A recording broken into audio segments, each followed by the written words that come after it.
ప్రభువైన యేసుక్రీస్తు వారి నామములో అందరికీ వందనాలు. ఒక పాట పాడుకుని దేవుని నామాన్ని మేము పొందుదాం.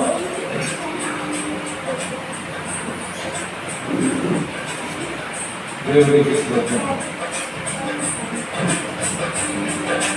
పరిశుద్ధ ఆత్ముడా యేసు పంపిన వాడవు నీవేగా.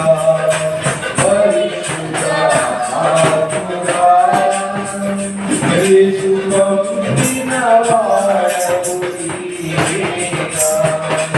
సర్వాంతర్యామి సత్యస్వరూపి దివ్యుడే దివ్యమయా. దివ్యుడే దివ్యమయా. నాలో నీవు కలసి ఉండాలయ్యా. కలసి ఉండాలయ్యా. పరిశుద్ధ ఆత్ముడా యేసు పంపిన వాడవు నీవేగా.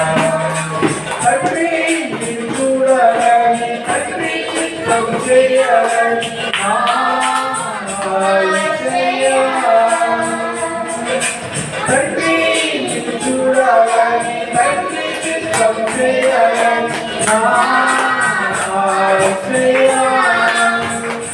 నాలో తండ్రి చిత్తం చేయుటకు పంపబడిన వాడా దివ్యుడే దివ్యమయా.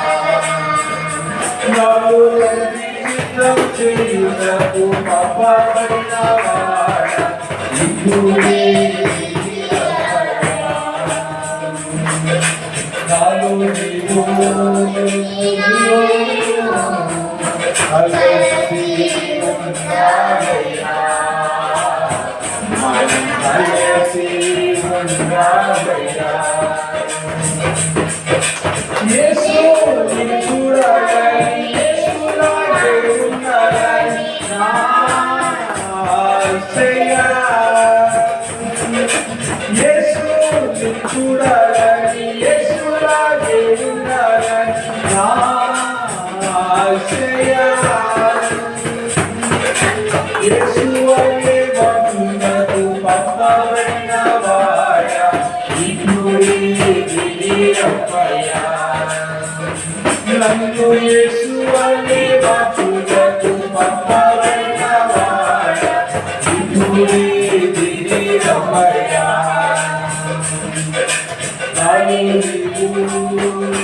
నీలో నేను కలసి ఉండాలయ్యా. కలసి ఉండాలయ్యా. పరిశుద్ధ ఆత్ముడా యేసు పంపిన వాడవు నీవేగా. సత్యం నాకు తెలియాలని, సత్యంలో నడవాలని నా యేసయ్యా. సత్యం నాకు తెలియాలని, సత్యంలో నడవాలని నా యేసయ్యా. సర్వ సత్యంలోకి నడుపుటకు పంపబడిన వాడా దివ్యుడే దివ్యమయా. సర్వ సత్యంలోకి నడుపుటకు పంపబడిన వాడా దివ్యుడే దివ్యమయా. నాలో నీవు నీలో నేను కలసి ఉండాలయ్యా. కలసి ఉండాలయ్యా. నాలో నీవు నీలో నేను కలసి ఉండాలయ్యా. మనం కలసి ఉండాలయ్యా. పరిశుద్ధ ఆత్ముడా యేసు పంపిన వాడవు నీవేగా. పరిశుద్ధ ఆత్ముడా యేసు పంపిన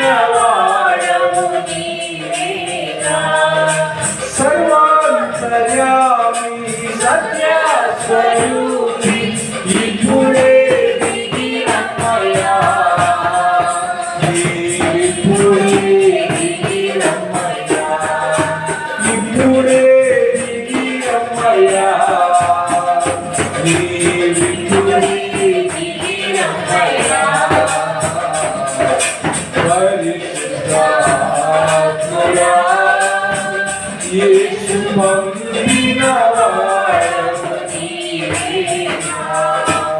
హల్లెలూయా హల్లెలూయా. దేవుని నామానికి మహిమ కలుగును గాక.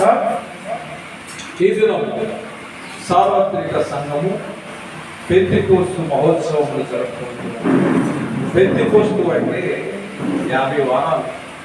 పాత నిబంధనలో ఈ పండుగ ఎలా జరిగించుకున్నారంటే వారాల పండుగగా జరిగించుకున్నారు. ఈరోజు మరి యావత్ క్రైస్తవ సార్వత్రిక సంఘము ఈ యొక్క 50 దినముల వార్షికోత్సవ 50 దినములను పెంతెకోస్తు అంటే 50 రోజుల తర్వాత యేసు ప్రభువు ఏం చేశారు? 50 రోజులు ఏం చేశారు? అసలు ఏమి జరిగింది? ఎప్పటి నుంచి 50 రోజులు కన్సిడర్ చేస్తూ ఉన్నాం అంటే యేసు ప్రభువు మరణించి సమాధి చేయబడి తిరిగి లేచిన రోజు నుంచి ఈ రోజు వరకు ఎన్ని వారాలు అంటే 50 వారాలు. 50 వారాల్లో 50 రోజులు, 50 వారాలు కాదు, 50 రోజులే. ఈ 50 రోజుల్లో ఏమి జరిగిందంటే యేసు ప్రభువు వారి యొక్క శిష్యులు, ఆయన అనుసరించిన అనుచరులు, ఆయనతో ఉన్న వారందరూ కూడా ఈయన మరణించిన తర్వాత భయపడిపోయారు. ఈ యొక్క యూదులు, ప్రధాన యాజకులు యేసు ప్రభువు వారిని సిలువ వేసిన విధానం చూసి వాళ్ళందరూ కూడా భయపడిపోయారు. భయపడిపోయి ఆందోళనలో ఉన్నప్పుడు యేసు ప్రభువు వారు మరి రోజున వారికి దర్శనము, బలమును, ఆదరణను, వారిలో ఉన్నటువంటి పిరికితనాన్ని తీసివేయటానికి యేసు ప్రభువు వారు వారికి మరి పరిశుద్ధాత్మ వరమును వారికి అనుగ్రహిస్తూ ఉన్నారు. మనందరం కూడా నాలో నీవు, నీలో నేను అని పరిశుద్ధాత్ముడా కలిసి ఉండాలని పాట పాడుతున్నాం. ఆ విధంగా మరి 40 రోజులు యేసు ప్రభువు వారి శిష్యుడికి దర్శనమిచ్చి వారు బలపరిచి యోదయ సమరయలో వారు ఉండి వాళ్ళ బూది గంధముల వరకు మీరందరూ నాకు సాక్షులుగా ఉన్నారని చెప్పేసి అపోస్తల కార్యాలు 1వ అధ్యాయము 7వ వచనములో చెప్తున్న 7-8 వచనాల్లో కాలములను సమయములను తండ్రి నా తన స్వాధీనంలో ఉంచుకొని ఉన్నాడు, వాటిని తెలుసుకున్న మీ పని కాదు. అయినను పరిశుద్ధాత్ముడు మీ మీదికి వచ్చినప్పుడు మీరు శక్తి నొందెదరు కనుక మీరు యెరూషలేములోను యోదయ సమరయ దేశములందరూ బూది గంధముల వరకు నాకు సాక్షులైందని వారితో చెప్పాడు. ఈ మాటలు చెప్పి వారు చూస్తుండగా ఆయన ఆరోహణమైన దేవునికి స్తోత్రం. అప్పుడు వారి కన్నులకు కనపడకుండా ఒక మేఘము ఆయనను కొనిపోయేను. మరి రోజున ఆయన పరలోకానికి ఆరోహణమైపోయాడు. భూమి మీద 40 రోజులు తన శిష్యులకు దర్శనమిచ్చాడు. దర్శనమిచ్చి వాళ్ళ బలముతో నింపాడు. వాళ్ళలో ఉన్నటువంటి పెరిగితనాన్ని తీసివేసి మరి వాళ్ళందరినీ కూడా ధైర్యవంతులను చేసి మరి ఈ రోజున పరలోకానికి కొనుక్కోబడ్డాడు. ఆయన పరములకు చేర్చుకొనబడిన దినము వరకు ఆయన చేయుటకును బోధించుటకు ఆరంభించిన వాటన్నిటిని గూర్చి నా మొదటి గ్రంథం ముందు రచించింది లోకాగారు చెప్తూ ఉన్నారు. అపోస్తల కార్యాలు 1వ వచనం. ఆయన శ్రమ పడిన తర్వాత 40 దినముల వరకు వారికి అగపడుచు దేవుని రాజ్యములను గురించి బోధించుచు అనేక ప్రమాణములను చూపి వారికి తన్ను తాను సజీవునిగా కనపరుచుకొనినో దేవునికి స్తోత్రం. ఆయన వారిని కలుసుకుని ఇలాగూ ఆజ్ఞాపించును, మీరు యెరూషలేము నుండి వెళ్ళక నా వలన వినిన తండ్రి యొక్క వాగ్దానముల కొరకు కనిపెట్టుడి. ఇందాకేమన్నాడు? ఆత్మ మీ మీదికి, పరిశుద్ధాత్మ మీ మీదికి వచ్చినప్పుడు మీరు బలమును పొందుతారన్న. ఇక్కడ అపోస్తల కార్యాలు 1వ అధ్యాయం 8వ వచనంలో పరిశుద్ధాత్మ వచ్చినప్పుడు నీవు బలము కలుగుతావు. ఆయన ఎరుగువారు, ఆయన ఎరుగు తన ప్రజలు బలము కలిగి ఉందురు, వారు నూతన బలము కలిగి ఉందురు, పక్షిరాజు వలె వాళ్ళు పైకి ఎగురుతురు. మరి ఇక్కడ ఆ బలము, ఆ పరిశుద్ధాత్మ బలము నీకు నాకు రావాలంటే మనం ఎలా ఉండాలి అంటే దేవుని బిడ్డలారా దేవదూతల వలె పరిశుద్ధంగా మారిపోవాలి. పరలోకవాసులు ఎలా ఉంటారంటే తెల్లని వస్త్రాలు ధరించుకుంటారు. చూడండి, అక్కడ మొదటి అధ్యాయం అపోస్తలుల కార్యం 1:10 ఆయన వెళ్ళుచుండగా వారు ఆకాశం వైపు తేరి చూస్తుండగా ఆయన ఆరోహణమై ఇదిగో తెల్లని వస్త్రము ధరించుకొని ఇద్దరు మనుషులు ఆయన నిలిచి, గలిలీ మనుషులారా, మీరెందుకు నిలిచి ఆకాశం వైపు చూస్తున్నారు? మీ యొద్ద నుండి పరలోకంలో చేర్చుకొనబడిన ఈ యేసే ఏ రీతిగా పరలోకంలోకి వెళ్ళడం మీరు చూచితురో ఆ రీతిగానే ఆయన తిరిగి వచ్చునని వారితో చెప్పాను. ఆయన ఏ విధంగా అయితే పరలోకానికి ఆరోహణమయ్యాడో అదే విధంగా తిరిగి వస్తారంటే this is the second coming of Jesus Christ. దేవునికి స్తోత్రం. అంటే ఆయన ఇప్పుడు అసెన్షన్ అంటే ఆరోహణం అయ్యాడు. Same he will descend again to judge the world, తీర్పు తీర్చడానికి రెండవసారి రాబోతూ ఉన్నాడు. తొలకరి వర్షమును కడవరి వర్షము, తొలకరి వర్షము ఆశీర్వాదకరములుగా ఉన్నాయి, కడవరి వర్షము తీర్పుతో కూడుకుని ఉన్నది. దేవుని బిడ్డలారా, మరి ఈ యొక్క సంఘటన ఆయన ఆరోహణం అయిన తర్వాత ఏమి జరిగిందంటే 120 మంది మేడగదిలో కూర్చుని ప్రార్థన చేస్తున్నారు. మేడగదిలో కూర్చున్న వారు ఇదే వారి మధ్య పేతురు నుంచి మాట్లాడుతుంటే వాళ్ళందరూ కూడా మరి వాళ్ళందరూ కూడా ఆత్మను పొందుతున్నారు. ఎడతెగగా ప్రార్థన చేస్తున్నారు, ఏక మనసుతో ప్రార్థన చేస్తూ ఉన్నారు. మరి అపోస్తలుల కార్యం 1:12 నుంచి 14 వారు చూసినట్లయితే 14 వాళ్ళు 13 వాళ్ళు మేడగదిలోకి ఎక్కిపోయి వాళ్ళు ఎవరో కొంతమంది శిష్యుల పేర్లు అక్కడ రాశారు.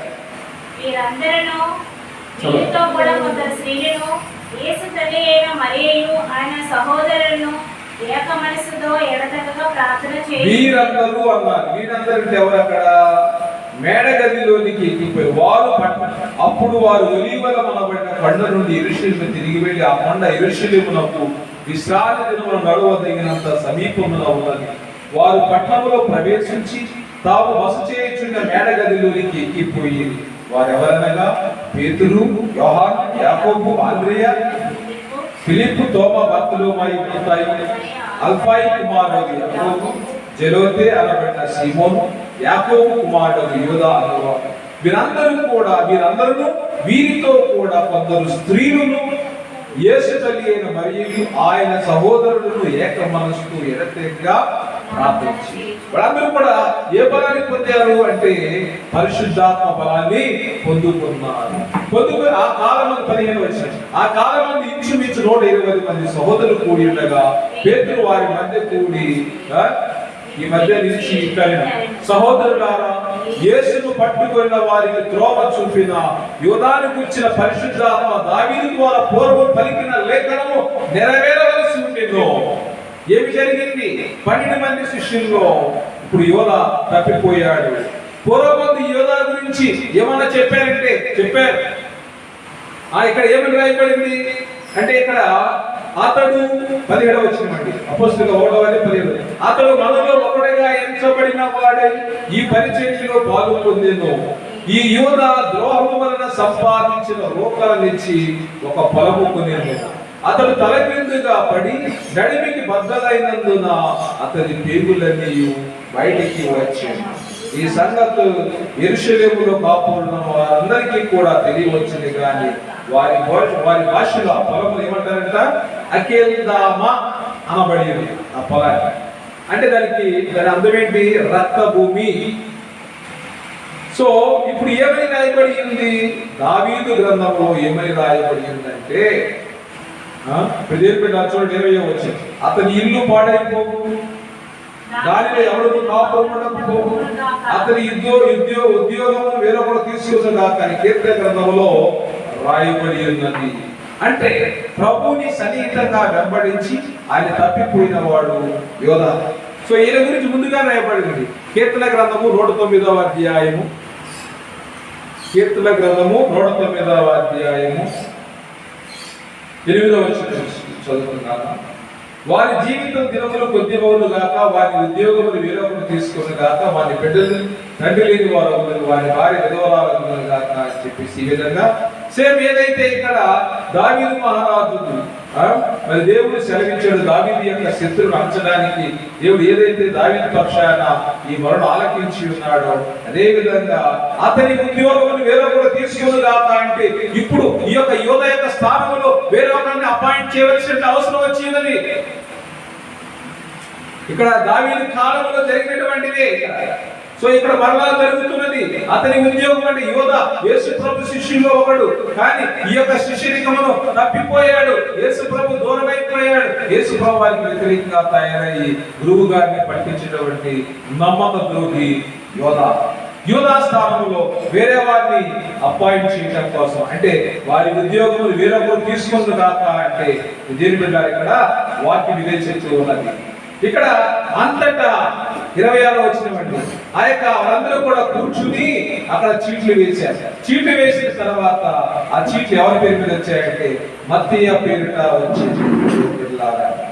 ఆ మత్తయి పేరిట వస్తే అతడు 11 మంది అపోస్తులతో కూడా లెక్కింపబడినట్టు 11 మంది అపోస్తులతో లెక్కింపబడినట్టు ఈయన 12వ వాడు. తప్పిపోయినటువంటి యూదా స్థానంలో దేవుడు మత్తయిను ఎందుకున్నాడు? అతని ఉద్యోగమును వేరొకడు తీసుకున్నదాక అంటే తప్పిపోయిన వారి స్థానంలో దేవుడు వేరే వారిని నియమిస్తాడు. దేవునికి స్తోత్రం.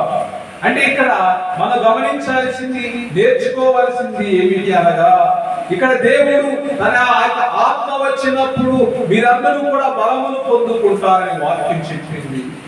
అపోస్తుల కార్యం 1:8 ఈ రోజు మనం విన్నటువంటి వాక్యం. ఆ పరిశుద్ధాత్మ మీ మీదికి వచ్చినప్పుడు మీరు శక్తి పొందుతారు, భూదిగంతల వరకు మీరు నాకు సాక్షులు అవుతారన్న.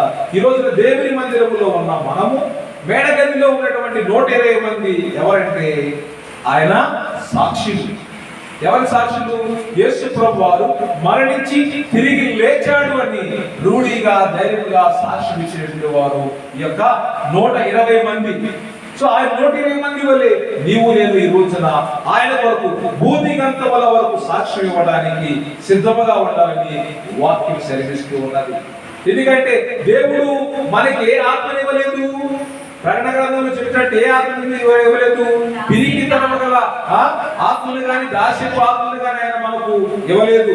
పిరికివారు, మరి యొక్క అబద్ధములాడు వారు, దొంగలు, వ్యభిచారులు వీళ్ళందరూ కూడా ఎక్కడ వెళ్తారు? మండుచున్నటువంటి అగ్నిగంధములలో పాల్గొంటున్నారు. సో ఆ యొక్క పిరికితనం గల ఆత్మని ఇవ్వలేదు, అవిశ్వాసం గల మనసుని ఇవ్వలేదు.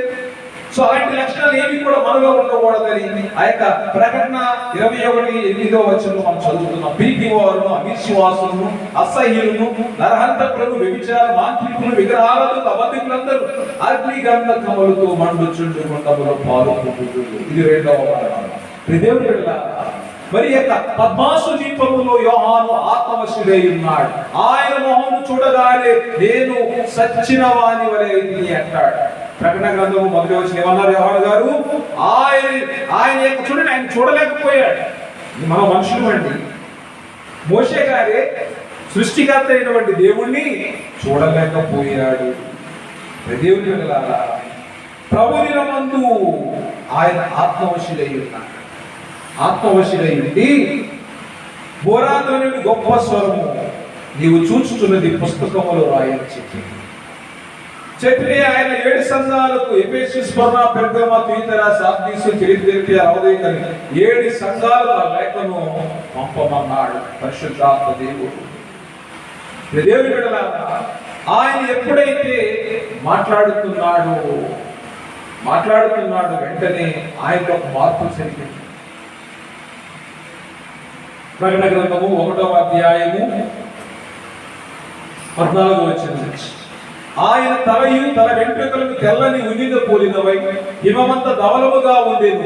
ఆయన నేత్రములు అగ్ని జ్వాలల వలె ఉండెను. ఆయన పాదములు కొలిమిలో పటము వేయబడి మెరయుచున్న అపరంజితో సమానమై ఉండెను. ఆయన కంఠస్వరము విస్తార జల ప్రవాహముల ధ్వని వలె ఉండెను. ఆయన తన కుడి చేత 7 నక్షత్రములు పట్టుకుని ఉండెను. ఆయన నోటి నుండి 2 అంచులు గల వాడి అయిన ఖడ్గం ఒకటి బయలువెడలుచుండెను. అంటే ఇక్కడ ఎబ్రీ రాసిన ఆయన యొక్క మాట, ఆయన యొక్క వాక్యము 2 అంచుల ఖడ్గం వంటిది. ఎబ్రీ రాసిన 4:12 చదువుతూ ఉన్నాం.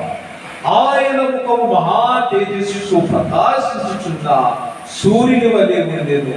ఎందుకంటే ఎవరు ప్రవేశింపలేనటువంటి తేజస్సులు ఆసీనుడై ఉన్నటువంటి వాడు మనము ఆరాధించుతున్నటువంటి దేవుడు. సో ఇప్పుడు ఇక్కడ ఆ మహా తేజస్సుతో ప్రకాశించుతున్న సూర్యుడి వల్లే ఆయన ముఖం ఉందంటున్నాడు. 17వ వచనం వచ్చేసరికి నేను ఆయనను చూడగానే చచ్చిన వాని వలె ఆయన పాదముల యొద్ద పడింది.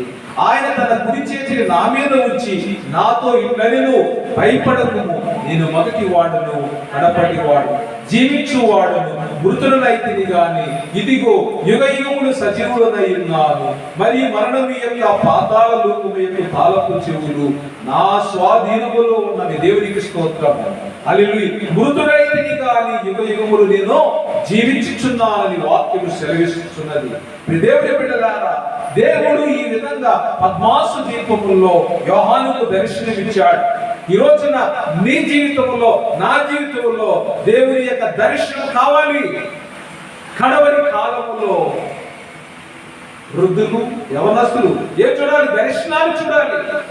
దర్శనాలు చూడాలని వాక్యం సెలవిస్తుంది. దేవుని బిడ్డలారా, మనము మన యొక్క జీవితంలో ప్రభు మనకి ఇచ్చినటువంటి ఈ యొక్క అవకాశం మనం ఏ మాత్రము కూడా చేజార్చుకోవడానికి వీల్లేదు. ఎందుకంటే ఆయన యొక్క బిడ్డలుగా పిలువబడుతున్న మనము ఆ పరిశుద్ధాత్మ శక్తిని పొందుకోవాలి. ఆత్మ లేనివాడు నావాడు కాదని వాక్యం చెప్తున్నది. If you don't have the spirit of God, you are no more belonging to God. అంటే ఆయనకు వేరుగా ఉండి మనం ఏమీ చేయలేము. నాతో ఉండనివాడు, నాతో అంటు కట్టబడినవాడు నావాడు, నాకు వేరుగా ఉండి మీరు ఏమీ చేయలేని చెప్తున్నారు యోహాను సువార్తలో. అంటే ద్రాక్షావల్లి ఏ విధంగా ఆ తీగ చెట్టుకు అంటు కట్టుకుంటుందో, అంటి పెట్టుకుంటుందో, ఆ విధంగా సంఘములో మనము యేసు ప్రభు వారు ఒక కరెంట్ వైర్ అనుకోండి. కరెంట్ వైర్ అంటే ఈ వైర్ ఏంటంటే వైరు పరిశుద్ధాత్మ దేవుడు. దానిలో ఉన్నటువంటి ప్రవాహము పరిశుద్ధాత్మ దేవుడు. అంటే ఇక్కడ వైరు పరిశుద్ధాత్మ దేవుడు అయితే దానిలో ఉన్నటువంటి ప్రవాహము యేసుక్రీస్తు ప్రభువారు. అంటే ఇక్కడ వైరు ఉండి దాంట్లో కరెంట్ పాస్ అవ్వకపోతే ఉపయోగం లేదు. వైరుండి దాంట్లో కరెంట్ పాస్ అవ్వకపోతే ఉపయోగం లేదు. కరెంట్ పాస్ అవ్వాలి అంటే క్రీస్తు నీలో ఉండాలి. దేవుని బిడ్డలారా, పరిశుద్ధాత్మ దేవుడు నీ యొక్క జీవితాన్ని చెక్కడం కోసం, రూపొందించడం కోసం, నీకు తోడుగా ఉండి నడిపించడానికి ఆయన ఒక వైర్ లాగా ఉన్నాడు. దానిలో క్రీస్తు ప్రవాహం, ఆయన రక్తం నీలో ప్రవహించాలి. సో అప్పుడే మనము ఆయన యొక్క శక్తిని పొందుకుంటాం. ఈ రోజున మరి ఇజ్రాయేలు ప్రజలు ఐగుప్తు దేశం నుంచి వస్తుంటే వాళ్ళందరూ కూడా కారు మబ్బుల ద్వారా దేవుడు వారితో మాట్లాడాడు. ఈ కారు మబ్బులు ఏంటంటే చూడండి, నిర్గమకాండము 19వ అధ్యాయం 9వ వచనం. నిర్గమకాండము 19వ అధ్యాయం 9వ వచనం. యెహోవా మోషేతో ఇదిగో నేను నీతో మాట్లాడినప్పుడు ప్రజలు విని నిరంతరము నీ యందు నమ్మిక ఉంచునట్లు నేను కారు మబ్బులలో నీ యొద్దకు వచ్చేదనని చెప్పాను. మోషే ప్రజల మాటలను యెహోవాతో చెప్పగా యెహోవా మోషేతో నీవు ప్రజల యొద్దకు వెళ్ళి నేడును రేపును వారిని పరిశుద్ధపరచుము, వారు తమ బట్టలు ఉదుకొని 3వ నాటికి సిద్ధముగా ఉండవలెను. 3వ నాడు యెహోవా ప్రజలందరి కన్నుల ఎదుట సీనాయి పర్వతం మీదకి దిగి వచ్చును. దేవునికి స్తోత్రం. అంటే దేవుడు 10 ఆజ్ఞలు ఇవ్వడానికి ముందు వాళ్ళని పరిశుద్ధపరచుకోమన్నాడు, పవిత్రపరచుకోమన్నాడు. సో ఈ రోజున సంఘములో ఉన్నటువంటి మనము ఎలా ఉండాలంటే పరిశుద్ధంగా ఉండాలి. పరిశుద్ధంగా నిష్కలంకంగా ఉన్న వారికి పరిశుద్ధాత్మ దేవుడు వారిలో సంచారం చేస్తాడు. ఎందుకంటే కారు మబ్బులు వచ్చి నీతో పాటు నువ్వు పరిశుద్ధపరచుకోమని వెళ్ళి ప్రజలు సిద్ధపరచమన్నాడు. అంతేగాని ఉన్న రీతిని ఎవరు కూడా ప్రభుని చూడలేము. అంటే ఇక్కడ వాక్యం ఏమని చెప్పింది అంటే మోషే ఇజ్రాయేలుకు ఒక నాయకుడిగా ఉన్నాడు కాబట్టి మోషే నువ్వు వెళ్ళి వాళ్ళని శుద్ధి చెయ్యన్నాడు. శుద్ధి చెయ్యాలి. శుద్ధ జలము మనం చదువుతున్నాం. శుద్ధ జలము చదివినప్పుడు ఏమవుతుందంటే తెగుళ్ళు, రోగములు అన్ని కూడా తొలగిపోతూ ఉన్నాయి. అంటే ఇక్కడ దేవుడు మనందరికీ కూడా తోడుగా ఉండి నడిపిస్తూ ఉన్నాడు. దేవుని బిడ్డలారా, ఇక్కడ పరిశుద్ధపరచుకోవాలి, బలం పొందుకోవాలి, పరిశుద్ధపరచుకోవాలి. ఎందుకంటే దేవుని మందిరానికి వెళ్ళినప్పుడు మనమందరము కూడా సిద్ధపరచుకోవాలి. సిద్ధపాటు ఏంటంటే మన అంతరంగాన్ని శుద్ధి చేసుకోవాలి. దేవుని యొక్క కార్యాలు, ఆయన యొక్క కృపావరాలు మనం పొందుకోవాలంటే ఆయన యొక్క కృపావరాలు నానా విధములుగా ఉన్నవి, అనేకములు ఉన్నాయి. ఎందుకంటే కొందరికి ప్రార్థన చేసేటువంటి వరం ఇచ్చాడు, కొంతమంది పాటలు పాడేటువంటి వరం ఇచ్చాడు. చూడండి, 1 కొరింథీయులకు రాసిన లేఖ 12వ అధ్యాయం, 1 కొరింథీయులకు రాసిన లేఖ 12వ అధ్యాయంలో మనం చూసినట్లయితే దేవుని బిడ్డలారా, అనేకమైనటువంటి కృపావరముల గురించి ఆయన మాట్లాడుతూ ఉన్నాడు. 4వ వచనం, కృపావరములు నానా విధములుగా ఉన్నవి గాని ఆత్మ ఒక్కడే, మరియు పరిచర్యలు నానా విధములుగా ఉన్నవి గాని ప్రభువు ఒక్కడే. నువ్వు ఎన్ని వరాలు కలిగి ఉన్నా గాని ఆత్మ ఒక్కటే. నువ్వు ఏ విధంగా పరిచర్య చేసినా గాని ఆ పరిచర్యలన్నీ కూడా ఒక ప్రభుకే. ఒక ప్రభు మాట మనమందరము వింటూ ఉన్నాం. ఒక ప్రభు మాట, ఒకే దేవుని యొక్క మాటను మనం ఈ రోజున వింటూ ఉన్నాం. దేవుని బిడ్డలారా, ఇక్కడ పరిచర్య గురించి ఆయన మాట్లాడుతూ ఇక్కడ చూడండి, అదే 1 కొరింథీయులకు రాసిన లేఖ 12వ అధ్యాయం 7వ వచనం చదువుతున్నారు. ఆయనను అందరి ప్రయోజనము కొరకు ప్రతి వానికి ఆత్మ ప్రత్యక్షత అనుగ్రహింపబడుచున్నది. ప్రతి వారికి కూడా ఏంటంటే ఆత్మ పొందుకునే వరాలు ఇచ్చాడండి ప్రభు. అందరి ప్రయోజనం కొరకు ప్రతి వానికి ఆత్మ ప్రత్యక్షత అనుగ్రహింపబడుచున్నది. ఎలాగా ఒకరికి ఆత్మ మూలంగా బుద్ధివాక్యమును, మరి ఒకరికి ఆత్మనుసరించిన జ్ఞానవాక్యమును, మరి ఒకరికి ఆత్మ వలనని విశ్వాసమును, మరి ఒకరికి ఆ ఒక్క ఆత్మ వలనని స్వస్థపరచు వరములను, మరి ఒకరికి అద్భుత కార్యములు చేయు శక్తియు, మరి ఒకరికి ప్రవచన వరమును, మరి ఒకరికి ఆత్మను వివేచని, మరి ఒకరికి నానా విధ భాషలు, మరి ఒకరికి భాష అర్థం చెప్పి శక్తి అన్నీ కూడా అనుగ్రహించబడింది. అయినను వీటన్నిటిని ఆ ఆత్మ ఒక్కడి తన చిత్తము చొప్పున ప్రతి వానికి ప్రత్యేకముగా పంచి ఇచ్చుచు కార్యసిద్ధి కలుగజేయుచున్నాడు. దేవునికి స్తోత్రం. నాకే కృపావరం లేదు, నేనేమి చేయలేనండి, నేను పాటలు పాడలేనండి, నేను ప్రార్థన చేయలేనండి, నాకు ఏమి రాదని అంటారు. ఏమి రాదంటారు వీళ్ళని ఈ రోజున సంఘంలో ఉన్న ప్రతి ఒక్కరిని కూడా దేవుడు God has blessed with various gifts. నువ్వు నమ్మాలి, విశ్వసించాలి. అంతేగా నాకు రాదు అనడానికి ఈ రోజున వీల్లేదు. నువ్వు గురికిపోయిన స్థితిలో ఉండడానికి వీల్లేదు. నువ్వు ఇంకా పాలు తాగుతూ ఉండడానికి వీల్లేదు. వాక్యంలో బలపడ్డావు. పలువురు ఏమన్నారు, మీకు వాక్యం తెలియనప్పుడు పాల వంటి వాక్యంతో నేను పోషించాను. ఇప్పుడు మీరు వాక్యం అర్థం చేసుకున్నారు అంటే మీరు ఆహారం గురించే స్థితిలో ఉన్నారు. కాబట్టి ఆ మాటల ప్రకారం నడుచుకోవాలి. ఈ రోజున మనమందరం కూడా నేర్చుకోవాల్సింది ఏమనగా, మనమందరం కూడా ఒక్క ఆత్మ యందే బాప్తిసం పొంది ఉన్నాం. ఆ ఆత్మ దేవుని యొక్క నడిపింపులో ఆయన ఇచ్చినటువంటి కృపావరములను బూదికంతముల వరకు మనము ఆయన యొక్క వాక్యమును ప్రకటించుటకు వినియోగించాలి. దేవుని స్తోత్రం, హల్లెలూయా. దేవుడు నీకు ఇచ్చినటువంటి ఆ కృపావరాన్ని నువ్వు పాడు చేయడానికి, నాశనం చేయడానికి వీల్లేదు. ఆ యొక్క స్కిల్ డెవలప్ చేయాలి. దేవుడు నీకు ప్రార్థన చేసే వారిని ఇస్తే ప్రార్థన చేయి, ప్రకటించే వారిని ఇస్తే ప్రవచనం చెప్పి, ప్రకటించే వారికి ప్రకటన చేయి. ఏ వరం ఇస్తే ఆ వరాన్ని వినియోగించుకోవాలి. దానికోసమే దేవుడి రోజున మనందరినీ కూడా తన సన్నిధిలో కూర్చోబెట్టాడు. మరి పెంతెకొస్తు దినాన మనం చదివాం, వాక్యం చదివాం. వాళ్ళందరూ కూడా అక్కడ కూర్చున్నప్పుడు వారందరికీ కూడా దేవుడు పరిశుద్ధాత్మ శక్తిని ఇచ్చాడు. ఈ రోజున మనస్థితి ఎలా ఉందో చూడండి. ఈ రోజు ఏ పండుగ జరుపుకుంటున్నాం? ఏ పండుగ జరుపుకుంటున్నాం? పెంతెకొస్తు పండుగ జరుపుకుంటున్నాం. దేవునికి స్తోత్రం, హల్లెలూయా.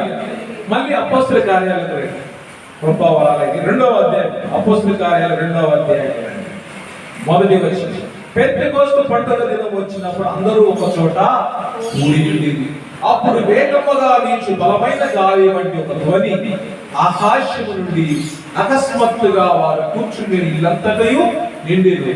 మరి అగ్ని జ్వాలల వంటి నాలుకలు విభాగింపబడినట్టుగా వారికి కనబడి వారిలో ఒక్కొక్కరి మీద రాలగా అందరూ పరిశుద్ధాత్మతో నిండిన వారై ఆ ఆత్మ వారికి వాక్శిక్ష అనుగ్రహించిన కొలది అన్ని భాషలలో మాట్లాడసాగేది. దేవునికి స్తోత్రాలు. అంటే ఇప్పటి వరకు నీకు వచ్చిన భాష తెలుగు, కానీ దేవుడు అంటే అక్కడ ఉన్న వాళ్ళకి తెలిసిన భాషలో ఒకటే, కానీ నీవు వేరే భాషలో మాట్లాడేటువంటి వరాన్ని ఇచ్చాడు. అంటే అక్కడ ఏమి జరిగిందంటే ఒక అగ్ని చాలా అగ్ని లేదండి, చాలా రకాల అగ్ని లేదు. అగ్ని జ్వాలల వంటి నాలుకలు విభాగింపబడినట్టుగా వారికి కనబడి. నాలుకలు ఏమైంది?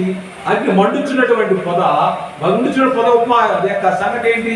అక్కడ పొద కాలిపోతుంది, మండుతుంది కానీ కాలిపోతుంది. ఏమవుతుందండి? పొద మండుతుంది, మంట అయితే ఉంది కానీ కాలిపోలేదు. So you are a Christian. A Christian? నువ్వు క్రీస్తు కొరకు మండాలి కానీ కాలిపోకూడదు. ఇక్కడ సమాజం కాలిపోవడం అంటే నలిగిపోకూడదు, వేదన గురి కాకూడదు.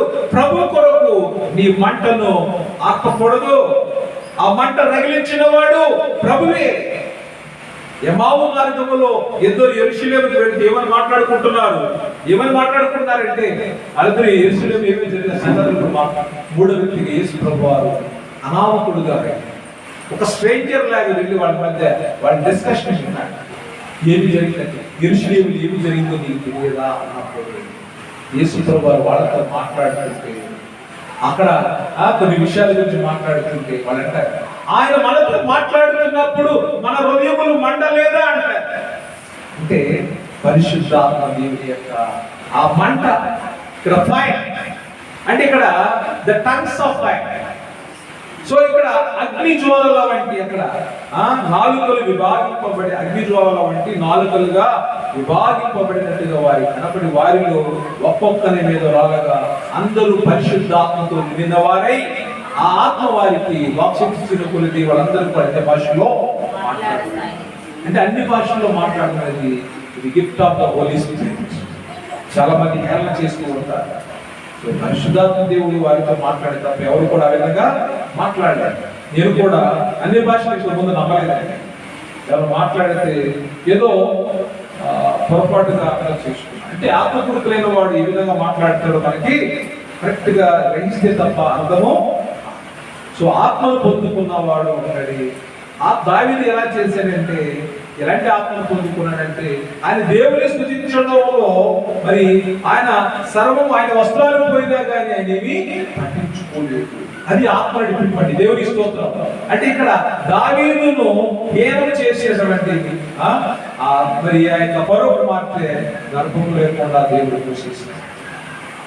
అంటే ఎవరికి కూడా మనం ఇక్కడ వేళ చేయడానికి లేదు. సో ఇప్పుడు వాక్యము ఏమి చెప్తుందంటే ఆ యొక్క పరిశుద్ధాత్మ వచ్చినప్పుడు అన్ని భాషలో మాట్లాడాలని శక్తిని దేవుడు మనకు అనుగ్రహిస్తూ ఉన్నాడు. ఇక్కడ మరి మనమైతే ఇంకా ఇప్పుడు ఏమి చేయాలంటే వీడు ఏ విధంగా అయితే పరిశుద్ధాత్మను పొందుకున్నారు, యోవేలు ప్రవక్త కూడా ఏం చెప్పారంటే అంత్య దినములలో నేను మనుషులందరి మీదకి నా ఆత్మను కుమ్మరించెదను అన్నాడు. మీ కుమారులు మీ కుమార్తెలు ప్రవచించెదరు, మీ యవనులకు దర్శనులకు మీ వృద్ధులకు కలలు కందురు. ఆ దినములలో నా దాసుల మీదను నా దాసుల మీదను నా ఆత్మను కుమ్మరించెదను కనుక వారు ప్రవచించెదరు. దేవునికి స్తోత్రం. హల్లెలూయా. అంటే you should have the gifts of the Holy Spirit. ఆ వరాలు పొందుకోవాలి. ఎందుకంటే ఇది end days. In the end days we should be filled with the Holy Spirit. ఆత్మ లేకుండా మనము ఏది చేసినా వ్యర్థమే. ఈ షుడ్ బి బర్నింగ్ ఫైర్. ఎప్పుడు మండుతూ ఉండాలి. మంట అంటే నా ఉద్దేశం నేను చెప్పాలనుకున్నది క్రీస్తు కొరకు నిలబడాలి, ఆయన పని చేయాలి.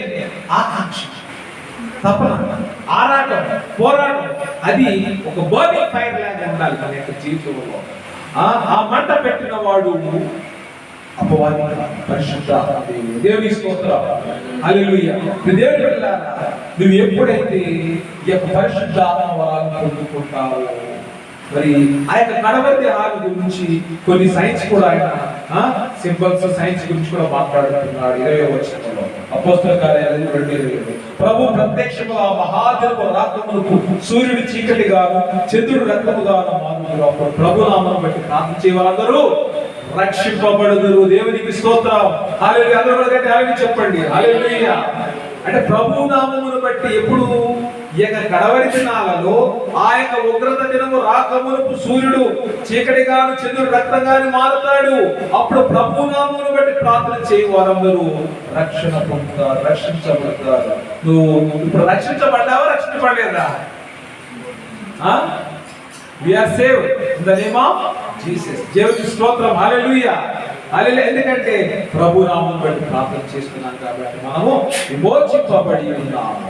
దేవుని బిడ్డలారా, అక్కడ మళ్ళీ మనం ఇంకా ముందుకు వెళ్ళినట్లయితే వాక్యము చాలా ఉన్నది, కానీ ఇంకా ముందుకు వెళ్ళినట్లయితే దేవుని బిడ్డలారా, అక్కడ 38వ వచనం చూడండి. 37 చదువుతున్నా. వారు ఈ మాట విని 32వ అధ్యాయం అపోస్తలుల కార్యాలు 2వ అధ్యాయం 7 వారు ఈ మాట విని హృదయంలో నొచ్చుకొని సహోదరులారా మేమేమి చేతుమని పేతురును కడమ అపోస్తలును అడుగగా, ఇప్పుడు పేతురు జాగ్రత్త వినండి. పేతురు 38వ వచనం అండర్లైన్ చేసుకోండి. పేతురు మీరు మారు మనసు పొంది పాప క్షమాపణ నిమిత్తము ప్రతి వాడు యేసుక్రీస్తు నామమున బాప్తిస్మము పొందుడి, అప్పుడు మీరు పరిశుద్ధాత్మను వరము పొందుదురు. దేవునికి స్తోత్రం. హల్లెలూయా. అంటే బాప్తిస్మం పొందిన ప్రతి ఒక్కడు కూడా ఏ వరాన్ని పొందుకున్నాడు? పరిశుద్ధాత్మ అనేటువంటి వరాన్ని పొందుకున్నాడు. ఏ విధంగా పొందుకున్నాడంటే దీనికి మనకి మంచి ఉదాహరణ యేసు ప్రభువారు రూపాంతరం చెందినప్పుడు ఆకాశం నుంచి ఒక స్వరము, ఈయన నా ప్రియమైన కుమారుడు, నేను ఆయన యందు ఆనందించుచున్నానని స్వరం పడ్డాడు. ఈ రోజున నువ్వు బాప్తిసం పొందినప్పుడు పరలోకములో గొప్ప పండగ జరిగింది. కాబట్టి మనం ఏం చేయాలంటే, ఇప్పుడు ఒకసారి మాస్టర్ గారు నేను బాప్తిసం పొందాను, పరిశుద్ధాత్మ పొందాను కదా, మళ్ళీ మారు మనసు పొందాలా, మళ్ళీ పాప క్షమాపణ పొందాలంటే ఖచ్చితంగా నువ్వు మారు మనసు పొందాలి, ఖచ్చితంగా నువ్వు పాప క్షమాపణ పొందాలి. దీని పిల్లలు, ఎందుకంటే మనమందరం కూడా పరిశుద్ధాత్మను పొందుకున్నప్పటికీ మనము ఆ మార్గముల నుంచి మరలా ప్రభువుకు దూరం అయ్యాం. కాబట్టి నువ్వు యొక్క పాపాలకు నువ్వు పశ్చాత్తాపడాల్సింది, దేవుని యొక్క క్షమాపణ పొందాలి. ఎందుకంటే పాపం చేస్తూ ఉన్న నోటి ద్వారా, క్రియల ద్వారా, చూపుల ద్వారా మనిషికి, ఎందుకంటే లోకంలో మనం ఎక్కడున్నామండి? లోకంలో ఉన్నదంతా కూడా ఇది శరీరాశ, నేత్రాశ, జీవనం. So ultimately we are in the world of sin. నా తల్లి నన్ను పాపపు లోకంలో అన్నాడు దావీదు మహారాజు 51వ కీర్తనలో. అంటే there is no holy place. భూమి మీద ఎక్కడికి వెళ్ళినా కానీ పాపమే, ఏ మూలకి వెళ్ళినా కానీ. అందుకే చాలా మంది అంటారు ఒంటరిగా ఉండటంలో ఉన్న ఆనందము జనాల మధ్య ఉండదు అంటారు. అంటే loneliness, no man is an island. అంటే ఇక్కడ అంటే ఎవరు ఆ యొక్క ఐలాండ్ లో లేడు అనుకుంటాం మనం. ఐలాండ్ ఎందుకు అన్నారంటే అంటే మనిషి సమాజంలో ఉన్నాడని చెప్పడం కోసం. మరి సోషలిస్టులు ఏమన్నారంటే సోషియాలజీలో వాళ్ళందరూ కూడా no man is an island అన్నారు. ఎవరు ఎక్కడ ఆ ద్వీపంలో ఉండరు, ఒంటరిగా ఉండరు. సో మన సమాజంలో ఉన్నాం. సమాజం అంటే ఈ సమాజం, ఈ లోకం అంతా కూడా ఏం చేసిందంటే భ్రష్టు పట్టిపోయింది. సో ఈ భ్రష్టు వదిలించి మనం మంచిగా పెద్ద బిల్డింగ్ కట్టుకున్నామండి. పెద్ద బిల్డింగ్ కట్టారు, ఆ బిల్డింగ్ ఎవరు ఉండలేదు. నువ్వు ఒక సంవత్సరం తర్వాత తెలిసి చూడు, అంటే నువ్వు ఎంత సుందరంగా నువ్వు బిల్డింగ్ కట్టినా కానీ ఎవరు లేకపోవటం వల్ల 1 year తర్వాత నువ్వు వెళ్ళి చూస్తే బూసు, పురుగులు, పాడుపడిపోయి ఇల్లు అంటారు. నువ్వు ఎంత సుందరంగా ఇల్లు కట్టి ఎవరు లేకపోతే పాడుపడి ఇల్లు అంటారు. అలాగా పరిశుద్ధాత్మ దేవుడు నిన్ను శుద్ధి చేశాడు. నిన్ను శుద్ధి చేసిన తర్వాత అక్కడ ఎవరు ఉండాలంటే పరిశుద్ధాత్మ దేవుడు నీలో ఉండాలి. దేవుని స్తోత్రం. దేవుని యొక్క వాక్యము నీలో ఉండాలి. ఎప్పుడైతే దేవుని యొక్క వాక్యము నీలో సమృద్ధిగా ఉండదో ఇంకా నువ్వు ఏ మాత్రము కూడా పాడుబడిపోయేలాగా ఉండవు. సాతాన్ని అంట తీసుకుని చెప్తారు. ఏమని చెప్తారంటే, ఒక ఆవిడంటే ఇల్లు శుభ్రంగా పిలుస్తున్నారు.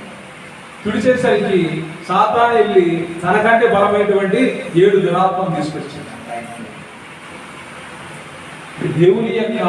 దేవుడికి స్థానం లేనప్పుడు అక్కడ ఎవరుంటారండి? దురాత్మ సంచారం చేసుకోవాలి. కాబట్టి మనం మారు మనసు పొందాలి, పాప క్షమాపణ పొందాలి. ఇది రక్షణ లేని వారు మారు మనసు పొందాలి, పాప క్షమాపణ. రక్షణ పొందిన మనము మరలా ఈ యొక్క మారు మనసును నూతనీకరించుకోవాలి. మరలా మనం ఏం చేయాలి? మరలా ఖచ్చితపడాలి. అప్పుడు ఈ వాగ్దానం మీకును మీ పిల్లలకు దూరసారనిగా ప్రభు అయిన మన దేవుడు తన యొద్దకు పిలిచిన వారందరికీ చెందని వారితో చెప్పాడు. ఇంకను అనేక విధమైన మాటలతో సాక్ష్యం ఇచ్చి, మీరు మూర్ఖులకు ఈ తరము వారికి వేరై రక్షణ పొందునని వారిని హెచ్చరించాడు. దేవునికి స్తోత్రాలు. అక్కడ మనమే వచ్చిన మూర్ఖులైనటువంటి ఈ తరము వారికి ఏం చేయాలి? మనము ఏం చేయాలి? వేరుగా ఉండాలి. వేరుగా అంటే ఇది సపరేట్ గా ఉండాలి. ఇదేం పిల్లల ఇక్కడ అంటే మూర్ఖులు అంటే వంకర స్వభావం కలిగిన వారు. వంకర స్వభావము, వంకర మాటలు మాట్లాడేటువంటి వారు, కొండెములు చెప్పువారు, అబద్ధములు చెప్పువారు, మోసపరచువారు. ఈ మూర్ఖులకి మనం ఏం చేయాలంటే వేరుగా ఉండి రక్షణ పొందాలి. వాక్యం హెచ్చరిస్తున్నది. కాబట్టి అతని వాక్యము అంగీకరించిన వారు బాప్తిస్మం పొందిరి. ఆ దినమందు ఇంచుమించు 3000 మంది చేర్చబడిరి. దేవునికి స్తోత్రం. పేతురు మాట్లాడినట్టు వినగా ఎంతమంది చేర్చబడ్డారు? సంఘములో 3000 మంది సంఘములో చేర్చబడ్డారు. వీరు చాలా ప్రాముఖ్యమైనటువంటి, బైబిల్ అంతలో కూడా చాలా ప్రాముఖ్యమైన వారు. అపోస్తలుల కార్యాలు 2:42. వీరు అపోస్తలుల బోధ యందును, సహవాసమందును, రొట్టె విరుచుట యందును, ప్రార్థన చేయడం యందును ఎడతెగగా ఉండిరి. దేవునికి స్తోత్రం. ఎవరు వీళ్ళంటే దేవుని యొక్క సంఘములో చేర్చబడినటువంటి వారు. వీరు ఎలా ఉన్నారంటే అపోస్తలుల బోధ యందు, దేవుని యొక్క వాక్యం వినడంలో శ్రద్ధగా ఉన్నారు. ఆ యొక్క సహవాసములో శ్రద్ధగా ఉన్నారు. ప్రతి ఆదివారము ప్రభు యొక్క బలలో పాల్పంచడంలో శ్రద్ధగా ఉన్నారు. సంఘములో ప్రార్థన చేయడంలో చురుగ్గా ఉన్నారు. ఈమెను ఎడతెగగా ఉన్నారంటే తెలిసే నో లిమిట్ వాళ్ళంటే ఎలా చురుగ్గా పార్టిసిపేట్ చేస్తూ ఉన్నారు. సంఘం యొక్క కార్యక్రమాలు ఎలా ఉన్నారంటే వాళ్ళు చురుగ్గా పాల్గొంటూ ఉన్నారు. ఆ బోధ ఉండాలి, అపోస్తలుల బోధ. వాక్యం ఉన్నట్టుగా మనము ధ్యానం చేయాలి. సహవాసము అనేది చాలా ఇంపార్టెంట్. ఎందుకు సహవాసము ఇంపార్టెంట్ అంటే సామెతల గ్రంథంలో ఒంటరిగా ఉండగోరువాడు పాపమును చేస్తాడు. ఒంటరిగా ఉండగోరువాడు ఏం చేస్తాడు? పాపం చేస్తాడు. సో ఇప్పుడు సహవాసములో ఉంటే ఒకరి ఒకరు పురికొల్పుకోవాలి. పురికొల్పుకుంటూ మనమందరం కూడా ఏం చేయాలంటే ఒక తల్లి బిడ్డల్లాగా, ఒక శరీరము ఏది రొట్టె విరుచుట యందు మనమందరము కూడా కలిసి ఆ కృపా సమృద్ధిని బట్టి, దేవుని యొక్క కృపా సమృద్ధిని బట్టి ఆ రొట్టెని తీసుకోవాలి, అనే రక్తాన్ని పానం చేయాలి. ప్రార్థన చేయటంలో ఏ మాత్రము కూడా నిర్లక్ష్యం ఉండకుండా ఉండాలని వాక్యం మనకు నేర్పిస్తూ ఉన్నది. దేవుడి రీతిగా మనలందరినీ కూడా నిలబెడుతూ ఉన్నాడు. ఎందుకంటే ఈ కడవరి దినాలు ఇంకా ఏ మాత్రము కూడా మనము డల్గా ఉండటానికి, లోపంలో ఉండటానికి వీలేదు. ఆ దినమున యెహోవా నామమును బట్టి ప్రార్థన చేయు వారందరూ రక్షణ పొందుదురు అని చెప్పేసి ఏవేవి ప్రభు ఏ విధంగా చెప్పాడు. ఈ రోజున మనమందరం కూడా ప్రభు యొక్క బిడ్డలుగా మనం చాలా జాగ్రత్తగా ఉన్నాం. ఏ మాత్రం నిర్లక్ష్యం చేసినా గానీ నీ పాత్ర ఏం జరుగుతుంది? ఆయన యొక్క ఉద్యోగమును మీరు అప్పగిస్తారు. ఈ మాట 109వ కీర్తన చాలా భయంకరంగా ఉందండి. 109వ కీర్తన వినటానికి కూడా, ఎందుకంటే మన యొక్క హృదయము కఠినపరచుకుంటే తప్ప ఆయన ప్రార్థనలు మనము చేయలేదు. ఆయన యొక్క ఉద్యోగమును వేరొకటి తీసుకుంటుందా, వారి ఉద్యోగం వేరొకటి తీసుకున్న యోధ తప్పు చేశాడు కాబట్టి ఆ ఉద్యోగాన్ని మత్తీయాకు ఇచ్చాడు. దేవుని పనిలో కానీ, దేవుని సంఘములో కానీ మనము ఏ మాత్రము నిర్లక్ష్యముగా ఉండడానికి వీలేదు. సో ఆత్మ మనకు అనుగ్రహించిన కొలది మనము ఎడతెగక దేవుని సన్నిధిలో ఉండడానికి ప్రయత్నం చేయాలి. యేసు ప్రభువు అన్నారు, ఆయన చలి వాక్యం బోధిస్తున్నారు, నేను మిమ్మల్ని అనాథులుగా విడిచిపెట్టను, నేను మిమ్మల్ని అనాథులుగా విడవను, I will not leave you as the orphans. అంటే మధ్యలో నేను సముద్రం మధ్యలో తీసుకెళ్లి విడిచిపెట్టాను, ఇన్నాళ్ళు మీకు బోధించాను, నేను వెళ్ళిపోయిన తర్వాత కూడా మీకు ఆదరణకర్తను పంపిస్తానన్న యోహాను సువార్త 16వ అధ్యాయం. యేసు ప్రభువు నిన్ను నన్ను ఒంటరిగా విడిచిపెట్టలేదు. ఆయన ఎందుకు ఈ లోకం విడిచాడంటే తన తండ్రి ఇంట అనేక నివాస స్థలాలు ఉన్నాయి, నీ కొరకు నేను వెళ్ళి సిద్ధం చేస్తాం కోసమే ఆయన ఈ లోకం నుంచి వెళ్ళాడే కానీ మరి ఇక దేని వలన ఆయన వెళ్ళలేదు. లోకం విడిచిపెట్టడానికి కారణము నీకు నాకు ఒక నివాస స్థలాన్ని ఏర్పాటు చేయడం కోసమే ఆయన వెళ్ళాడు. చూడండి ప్రియదేవులారా, మరి ఈ విధంగా మనమందరము కూడా యేసు ప్రభువారు మనల్ని అనాథులుగా విడిచిపెట్టక ఆయన మనల్ని బలపరుస్తూ ఉన్నాడు, ధైర్యం ఇస్తూ ఉన్నాడు. సో ఇంకా ఈ లోకంలో జీవిస్తున్నప్పుడు మీకు శ్రమలు వస్తాయి, బాధలు వస్తాయి, ధైర్యంగా ఉండండి అన్నాడు. ఆయన ఏమని చెప్పాడు? ఆ యోహాను సువార్త 16:19 కొంచెం కాలమైన తర్వాత మీరు నన్ను చూడరు, మరి కొంచెం కాలంలో నన్ను చూచెదరు. నేను చెప్పిన మాటల గురించి మీరు ఒకరితో ఆలోచించుకుంటున్నారా? మీరు 20 వచ్చేసరికి 16 మీరు దుఃఖితులు కానీ మీ దుఃఖము సంతోషము మీతో నిశ్చయముగా చెప్పుచున్నారు. దేవునికి స్తోత్రం, హల్లెలూయా. 16:11 చూడండి. అయితే ఆయన అనగా సత్య స్వరూపైన ఆత్మ వచ్చినప్పుడు మిమ్మును సర్వసత్యములోనికి నడిపించును. ఆయన తనంతట తానే ఏమీ బోధింపక వేటిని వినునో వాటిని బోధించి సంభవింపబోవు సంగతులను నీకు తెలియజేస్తున్నాను. దేవునికి స్తోత్రం. ఆయన సత్య స్వరూపి అనగా సత్య స్వరూపైన ఆత్మ వచ్చినప్పుడు మిమ్మల్ని ఎక్కడ తీసుకెళ్తండి? సర్వసత్యములోనికి. సర్వసత్యము అంటే ఏమిటి? వాస్తవం. సర్వసత్యం అంటే ఏంటండి? వాస్తవం, నిజం. ఆ నిజంలోనికి ఎవరు నడిపిస్తారంటే పరిశుద్ధాత్మ దేవుడు నడిపిస్తాడు. దేవుని స్తోత్రం. సత్య స్వరూపి అయిన ఆత్మ వచ్చినప్పుడు యథార్థతలోనికి ఆ పరిశుద్ధాత్ముడు నిన్ను నడిపిస్తాడు, సత్యములోనికి నడిపిస్తాడు, వాస్తవంలో నడిపిస్తాడు.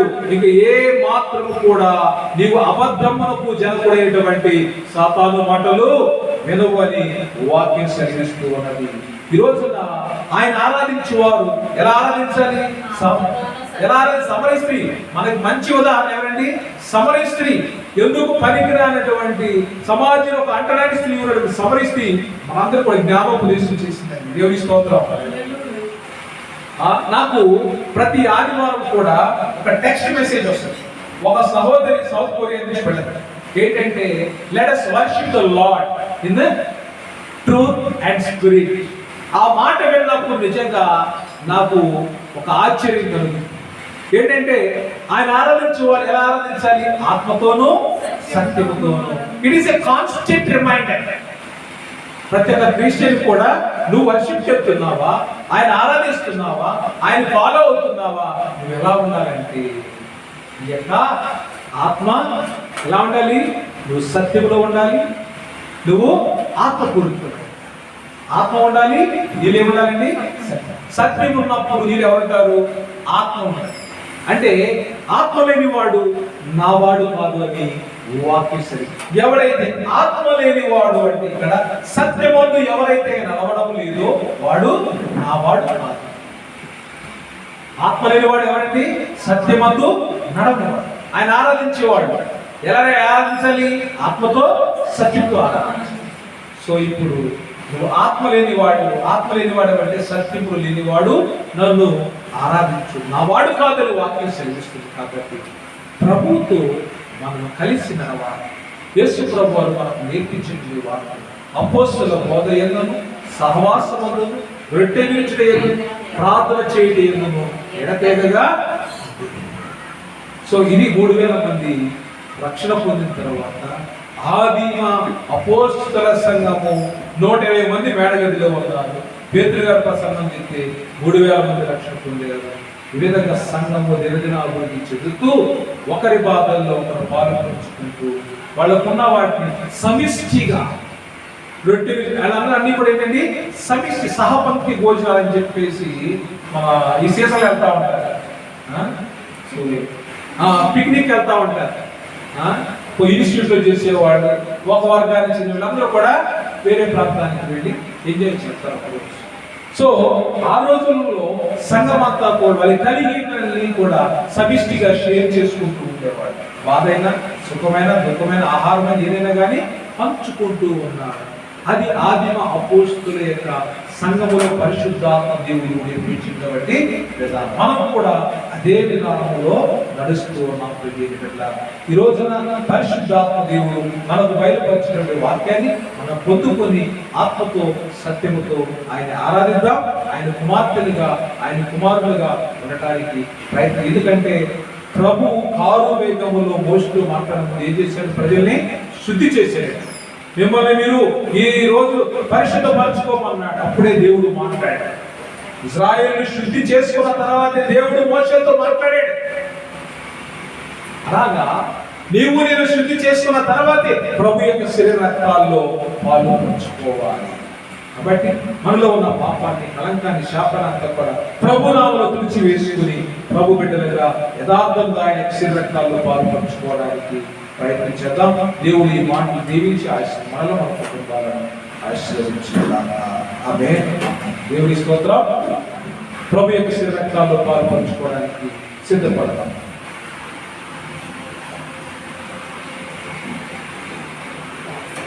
కళ్ళు మూసుకుని ప్రార్థించుకుందాం.